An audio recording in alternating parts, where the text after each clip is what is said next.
Herkese selamlar. Pusula'nın yeni videosuna hoş geldiniz. Son videonun üzerine gene bir iki hafta geçti. Evet, son zamanlarda dediğim gibi video çekmekten ziyade hemen hemen haftada 3 gün, 4 gün, 5 gün canlı yayın açaraktan canlı bir şekilde her şeyi beraber karşılıyoruz, beraber yorumluyoruz. Gene majör zamanlardan bir tanesi. Değinmek istediklerim var. Normalde hafta sonları ekrandan uzak dururum. Bugün 29 Mart 2025 Cumartesi günü. Lakin malum fiyat hareketlerinden dolayı ve sosyal medyada gezen inanılmaz yorumlardan sonra bir video çekmek ve geçen videoda değinmediklerime ekstra olaraktan değinmek istedim. Birazcık daha detaylı olacak, birazcık daha geniş bakmaya çalışacağız. Gene geçen videoda bahsettiklerimin, konuştuklarımın hala ve hala arkasındayım. Bunlara kısaca da olsa tekrardan bu videoda değineceğim. Ekstra anlatmak istediğim, ekstra göstermek istediğim şeyler var. Buna ek olaraktan son videoda bahsetmiş olduğum işte bu balina hareketlerini takip edenler için neden spot alımları, spot giriş çıkışları takip etmiyorsunuz da sadece long short açan balinaları takip ediyorsunuz söylemime göster de görelim şeklinde gelen yorumlardan sonra onları da gösterelim. Hani burada boş bir laf olsun diye ya da hava gazı olsun diye umut satmak için bir şey yapmıyoruz. Evet, bunları takip edebileceğimiz, bunları yorumlayabileceğimiz metrikler, veriler var. Hepsini tekrardan bu videoda değinip anlatmak istiyorum. Çok fazla uzatmadan hızlıca videoya geçiş yapmak istiyorum hemen. Anlamayanlar için hala anlatmak istediğim, altını çizmek istediğim şeyler var. Biz henüz daha bir boğa sezonunu tamamlamadık. Bir boğa çıkışı görmedik. Bir ayıya giriş daha doğrusu görmedik. Yani şu bölge bizim için bir ayı bölgesi ise biz şu an burada bir boğa sezonu yaşıyoruz. Ayıya giremeyiz, ayıya girmeyeceğiz gibi bir söylemim kesinlikle yok. Sadece henüz daha biz bir ayı sezonuna giriş yapmadık. Bunu geçen videoda anlatmıştım. Çok uzatmadan değinmek istiyorum. Haftalık trendimizi Bitcoin tarafında henüz kaybetmedik. Buna ek olaraktan hareketli ortalamamızda haftalıklarda 50 günlük hareketli ortalamamızda bakın ayı sezonunda 50 günlük hareketli ortalamayı kaybettikten sonra başlıyor ve 2 Ocak 2023'ten sonra hemen bir sonraki mumda ben biraz yanlış işaretmişim net mum gözüksün diye biz yavaştan bir yükseliş alıp ayı bölgesinden çıkış yapıyoruz. 50 EMA üzerinde bir destek alaraktan boğa sezonu yaşıyoruz. Şu an geçtiğimiz 2 hafta öncesinde bu bölgeye bir temasımızın geldiğinden bahsetmiştim. Daha önce de biz bu bölgelerde temas edip hareket etmiştik. Daha önce de temas edip hareket etmiştik. Şu an haftalık trendim korunuyor. 50 günlük hareketli ortalamam korunuyor. Buna ek olaraktan Bollinger bandlarımızda biz boğa sezonu boyunca sürekli yukarı yönlü bir patlama yaşadık. Sürekli yukarı yönlü bir patlama yaşadık. Burada bir ihlal var. Lakin bakın Bollinger bandı aşağı yönlü bir patlama, bir genişleme yaşamıyor. Ve gene yukarı yönlü bir genişleme yaşadık. Şu an Bollinger bandımın da desteğindeyim. 81.200'ler, 81.000 bölgeleri burada benim için Bollinger bandı desteği görüyor. Bu bandın aşağı yönlü patlaması sonrasında burada olduğu gibi bir genişleme gelmesi, bakar mısın şu bölgeye özellikle, ki şu hareketten sonra giden ve tekrar burada bir aşağı patlama, orta boyuncadan reddi tekrar aşağı patlama, orta boyuncadan reddi tekrar aşağı patlama yaşamadım. Henüz hiçbir şekilde Bollinger bandında aşağı yönlü bir patlama yaşamadım. Bu yüzden hala bir ayı market bölgesine giriş yaptık demiyorum. Ekstra olaraktan konuştuğumuz, anlattığımız bizim boğa sezonu, boğa market bölgesine geçiş yapmaya başladığımız tarihten itibaren RSI nötr bölgede kendine önemli bir destek bölgesi yarattı. Bu destek bölgesine her geldiğinde net bir şekilde yükselişe geçiyor ardından. Bu devam eder, devam etmez. Burasında bir lafım yok kesinlikle. Lakin bu noktalarında aynı şekilde şu anda olduğumuz yerde göründüğü gibi gene destek bölgesinde tepki alma çabası olduğunu fark etmemiz lazım. Henüz nötr bölge kaybedilmedi. Nötr bölge kaybedilip satıcılı bölgeye geçiş yapmadık. Haftalık taraftan bahsediyorum arkadaşlar. 4 saatlik, 1 saatlik grafiklerden bahsetmiyorum şu an sizlere. Bunların kaybedilmesi sonucu satış baskısının derinleşmesiyle beraber evet ayı market ihtimallerini konuşacağımız zamana kesinlikle geleceğiz. Devam edelim. Başka ne metriklerimiz var? Ve ekstra bir önceki videoya nazaran göstermediğim, anlatmadığım bugün itibariyle konuşabileceğim neler var onlara geçelim isterseniz. Evet, bir parabolik trendimiz söz konusu. Parabolik trendimizde şu an henüz bir kırılma gelmedi. Bunu da takip ettiğim verilerden bir tanesi. Şimdi o kadar çok ayı konuşuluyor ki bunun üzerine biraz durmak istiyorum. Biz eğer şu an burada bir ayı yaşıyorsak, şöyle düzgün işaretleyeyim sizin için. Eğer burası bir ayı sezonu ise ben bunu size sormak istiyorum. Burası ne sezonuydu? Eğer bu arkadaş ayı ise bu ne? Biri açıklayabilirse yorumlarda çok çok çok sevineceğim. Şimdi aylık bazda söylemek istediklerim var ama önce haftalık taraftaki bir negatiflikleri. Bakın, sadece buluş yapıda konuşmayacağım. Bunu hep falan söylüyorum size de. Haftalık taraftaki negatifliklere de bir değinmemiz lazım. Bizim kullandığımız bir Fibonacci'miz var. Kanalımızda bunun ayarları mevcut. Bir video olaraktan. Kanalımdaki videolara bakarsam beyaz bir kapak fotoğrafıyla Fibonacci araçlarının tamamını gösterdiğim ve araçlarımın ayarlarının tamamını gösteren bir video var. Oradan bakıp öğrenebilirsin. Geçen seneden takip edenler hep bilir, hep şu cümleyi kurmuşumdur. Kazancımın çok çok çok büyük bir kısmını Fibonacci'ye borçluyum. Almış olduğum, izlemiş olduğum verilerin yanı sıra Fibonacci'den aldığım destek ve onaylarla işlemlerimi, pozisyonlarımı yürüten biriyim hep. Şimdi bizim burada görmemiz gereken, en azından son bölgede, evet, bir sert düşüşler var. Burada bizim hacimli bir kırmızı mumumuz bulunmakta. Biz burada eğer bir düşen Fibonacci modeli bakacaksak, evet, kesinlikle 618 bölgesine bir iğne gelmiş. Bizim Golden Cross bölgemize bir iğne gelmiş. Ve gelmeden önce de 382 bölgesinden eksi 380 red demiş. Biz bu durumda eksi 1 bölgesini beklemeliyiz, değil mi? Eksi 1 bölgesi bizim beklentilerimiz arasında olan bölgelerden bir tanesi. Bu Fibonacci'nin çalışması durumunda göreceğimiz yer 67 binler olaraktan gözüküyor. Bu bir negatif veridir. Bu Fibonacci'nin çalışması için ise demin aslında bizim burada haftalık tarafta konuştuğumuz RSI desteklerinin, trend desteklerinin, 50 EMA desteklerinin, Bollinger Bandlarının aşağı patlamasını görmemiz gerekiyor. Biz buradan herhangi bir veriyi henüz kaybetmemişken bu çalışacak, bu kesin olarak gelecek dememiz son derece yanlış olacaktır. Lakin evet, düşen Fibonacci'de Golden Cross bölgemizden bir iğne ile dönüyoruz. Bu gerçekten negatif bir görüntü. Kişisel görüşünü, kişisel bakışını e, sen de yorumlara yazabilirsin. Benim takip etmek istediğim, artık zurnanın zırt dediği yere gelmişiz. Parabolik trendde son base bölgeye adım atacak mıyız, atmayacak mıyız? RSI desteğimiz, Bollinger Band desteğimiz, 50 EMA desteğimiz, trend desteğimiz hepsi oturmuşken, artık son raddedeyken bakacağım şey biraz daha geniş olmalı. Aylık tarafa geçiş yapmak istiyorum. Şu an dediğim gibi 29 Mart tarihindeyiz. Şöyle bir baktığımız zamansa, evet, 2 gün sonra pazartesi günü Mart'ın son günü, Mart ayı kapanacak. Şu an bu grafikte görmüş olduğum benim şu aylık mum bir karar mumu olarak, bir doji mumu olarak gözüküyor. Bir doji mumu ile fiyatın tekrardan yukarı yönle gitme potansiyeli bana göre var. Bu bir veridir. Çalışacak mı? Garanti mi? Hayır. Böyle bir durum söz konusu değil. 2 günde çok şey değişebilir. O yüzden bu videoyu bugünden hemen çekiyorum. Ki sen de bu veriyi, bu aylık kapanışımızı nasıl yapabileceğimizi takip edebilesin diye. Bu doji mum görüntüsü bence son derece önemli. Diğer bir yandan konuşmak istediğim, daha önce hatırlarsanız ki biz aslında günlük 3 günlük grafiklerle trend temelli Fibonacci'lerimiz vardı, değil mi? Bakın, şimdi onlarla ilgili çok bir özet hap bilgi geçeyim. Ardından bazı hareketleri göstermek istiyorum sizlere. Bir önceki duraksama bölgemizde trend temelli Fibonacci'mizin çalışmasında eksi 368'den red yiyip, çok özür dilerim, 3.618'den red yiyip 1.618'de tepki alıp yükselişine devam etmişti diye anlatmıştım sizlere. Burada Fibonacci'nin gücünü çok güzel bir şekilde görmüştük. Şu an bulunduğumuz dönemde daha doğrusu gene 3.618'den bir ret yeme ve ardından biz 1.618 bölgesindeyiz.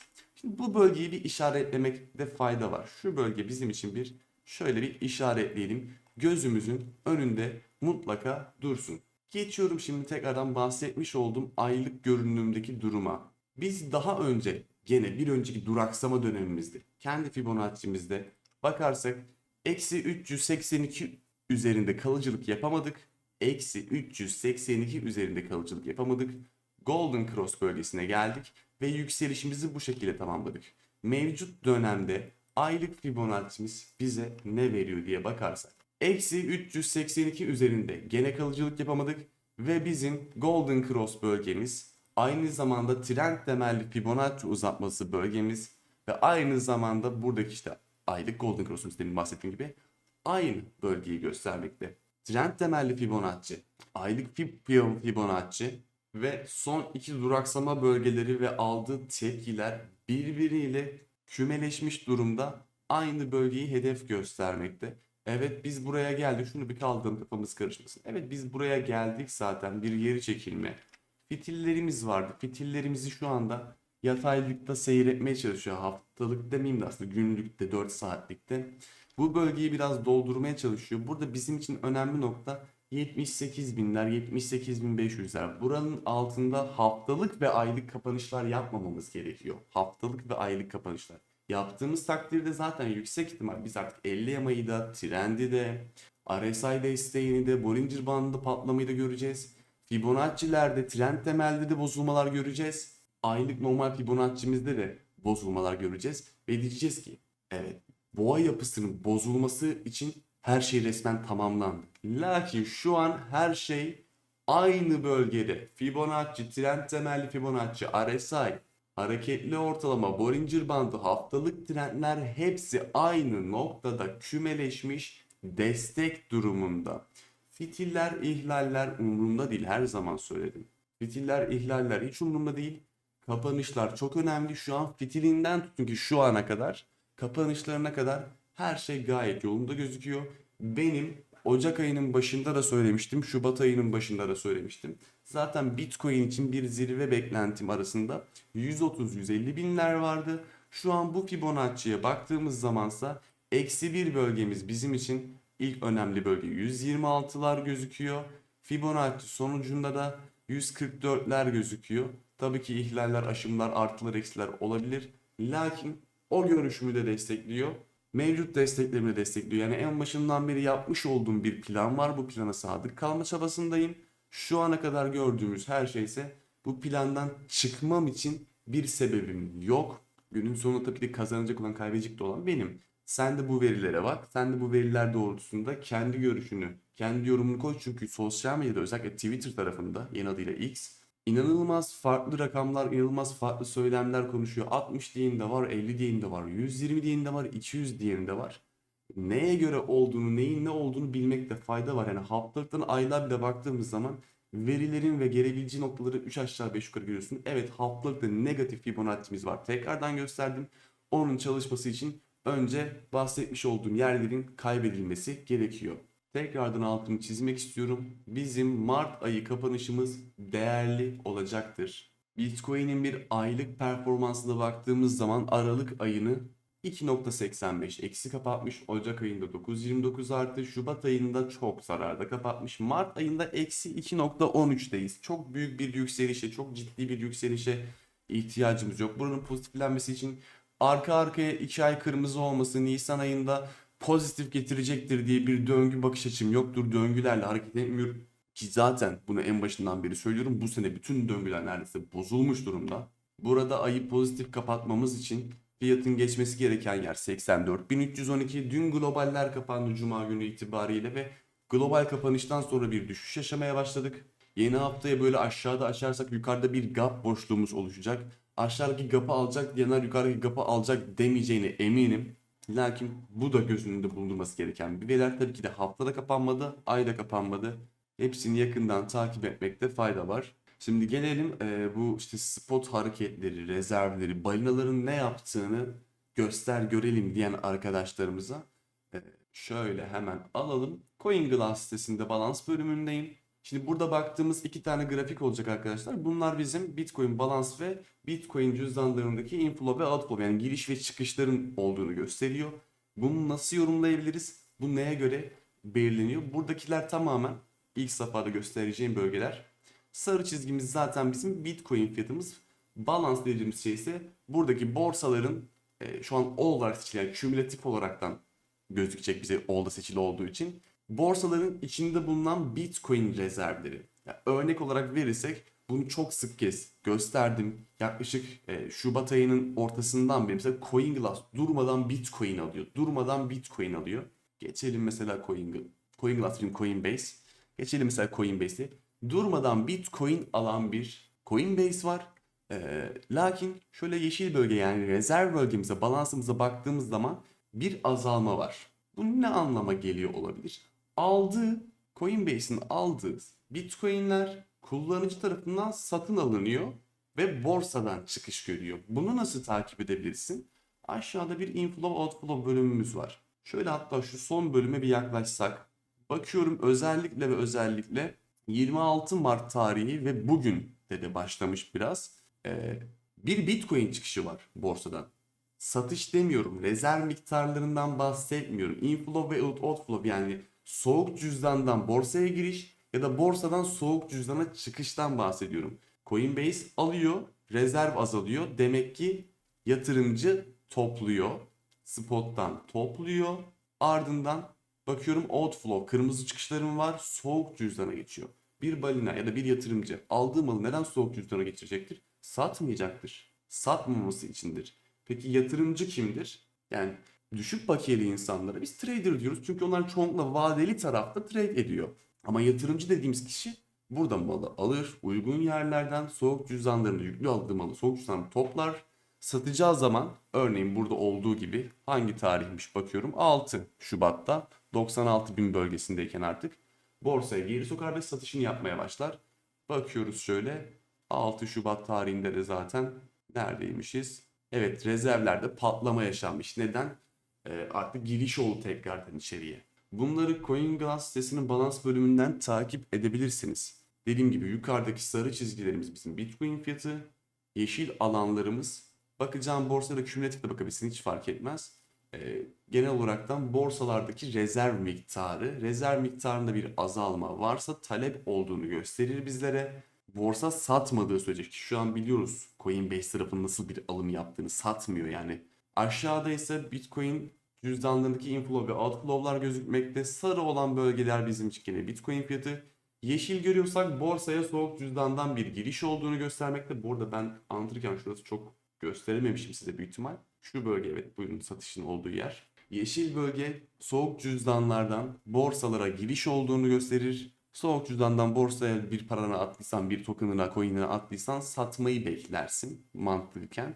Kırmızılar ise çıkış olduğunu yani malı aldı ve soğuk cüzdana geçti. Tutmayı düşündüğünü düşünebilirsin. Bir ufak likidasyon haritamıza bakalım isterseniz. Önce bir haftalık görünüm bakalım. Hiçbir ufak zaman dilimlerine bakmak istemiyorum. Bunları da bir yorumlayalım beraber. Haftalık görüntüde baktığımız zaman evet aşağıda alınacak bir likidasyon kalmamış. Belki biz 80 binlere kadar, 80 bin 500'lere kadar ufak bir likidasyon var. Yukarıda karşımıza çıkan ilk bölge 86 bin bölgesi ve 86 bin 200. Ardından biraz bir fresh bölge ve 87 bin yüzler geliyor. En yukarıya baktığımız zaman geçen haftada çok sık konuşmuş olduğumuz ve beklediğimiz bölge 89 bindi ama 88 bin 800'e kadar yükselebildi. Burada yine ciddi bir likidasyon ve 90'lara kadar da gidiyor aslında gözükmekte. Bir de şöyle geniş bakalım. 6 aylık bakalım. Çünkü çok dip bekleyenler var. İşte 66'lar, 65'ler, 62'ler konuşuluyor. Ve bunları konuşulurken diyor ki Black Swan gelecek. Black Swan gelecek, fiyat buraya gidecek. Şimdi şu Black Swan gelecek diyenlere direktmen inanmaman lazım. Black Swan yani siyah kuğu dediğimiz olayın temelinde beklenmeyen iğrenç bir düşüş olaraktan size anlatayım. Beklenmeyen, tahmin edilemeyen, anlamı tahmin edilemeyen, öngörülemeyen, beklenmeyen bir şeyi adamlar tahmin edip öngörüp söylediğini söylüyor. Doğal olarak da bu söylemleri Black Swan için konuşuyorum. Duyduğun yerde direkt kaydır, bas çarpıya çık yani. Buralar gelemez demiyorum. Bitcoin ayıya giremez diyorum ama Black Swan gelecek oraya gidecek diyenler için söylediğim bir nokta. Aylıkta baktığımız zaman şu an gene zaten 78.500'lerden sonrası 79'lardan sonra biraz fresh bir bölge var. Yukarıda baktığımız zaman en yakında gene 89'lar.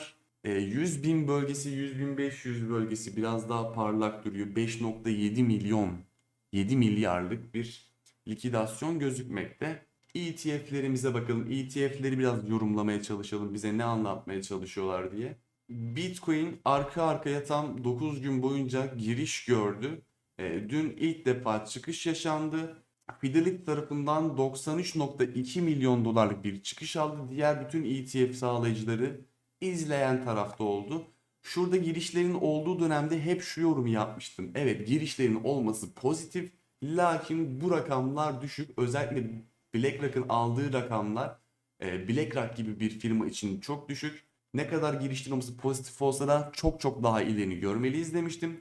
Aynı şekilde şu an burada bir 93 milyonluk çıkış var ve BlackRock izleyen tarafta kalmış. Evet, çıkış olması negatif, lakin öldük bittik çıkışları değil ve BlackRock'ın izleyici olması şu anda gene kafada ufak da olsa bir soru işaretleri bırakıyor.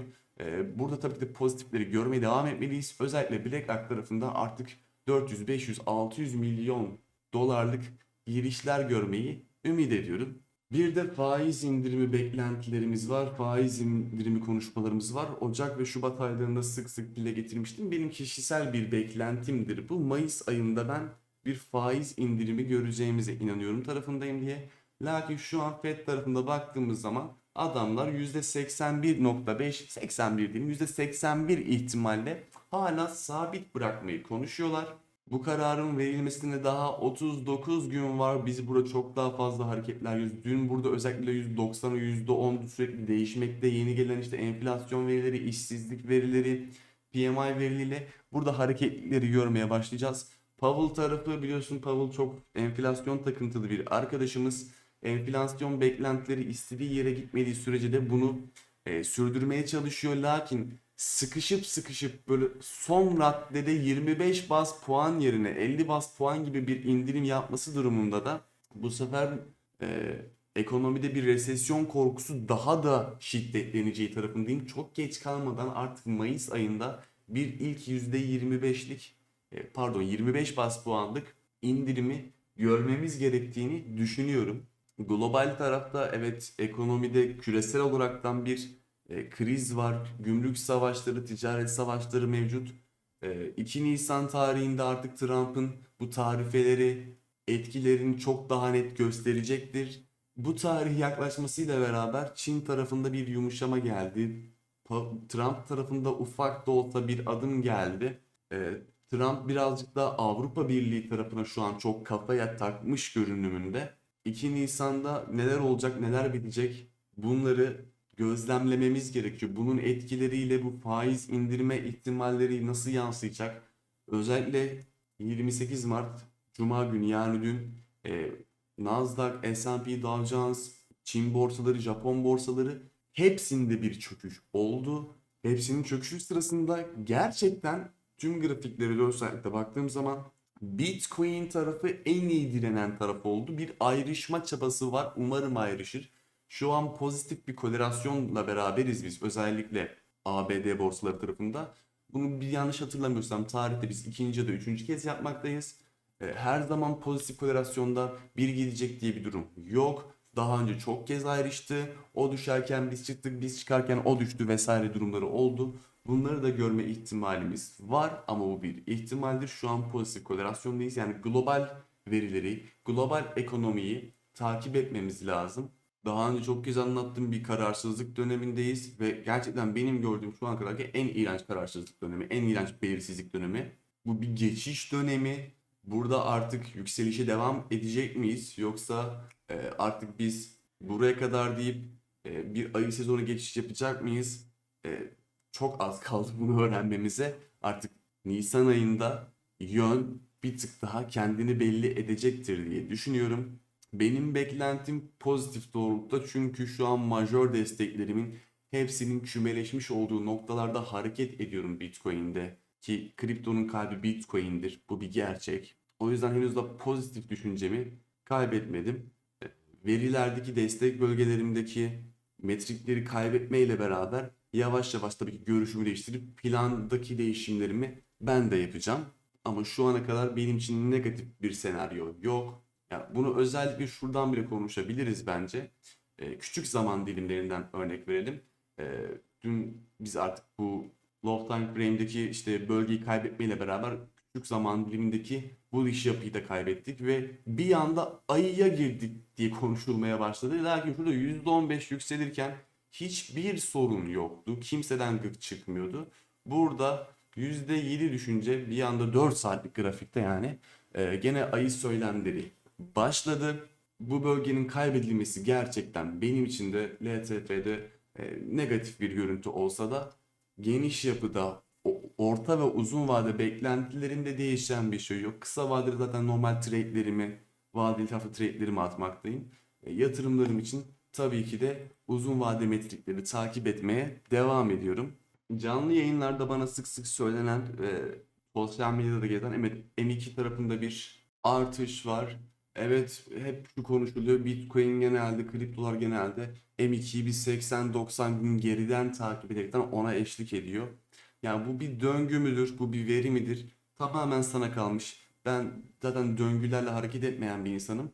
Lakin M2 grafiği yükselişte olmasına rağmen piyasadaki kararsızlıklar, Trump'ın gümrük tarifelerinin 2 Nisan'dan sonra vereceği etkiler M2'yi de etkileyecektir. O yüzden buradaki hareketi şu an tüm veriler bazında bir tık daha geride tutmaya çalışıyorum aklımın kısmında. Çok şey söyleniyor, çok şey konuşuluyor.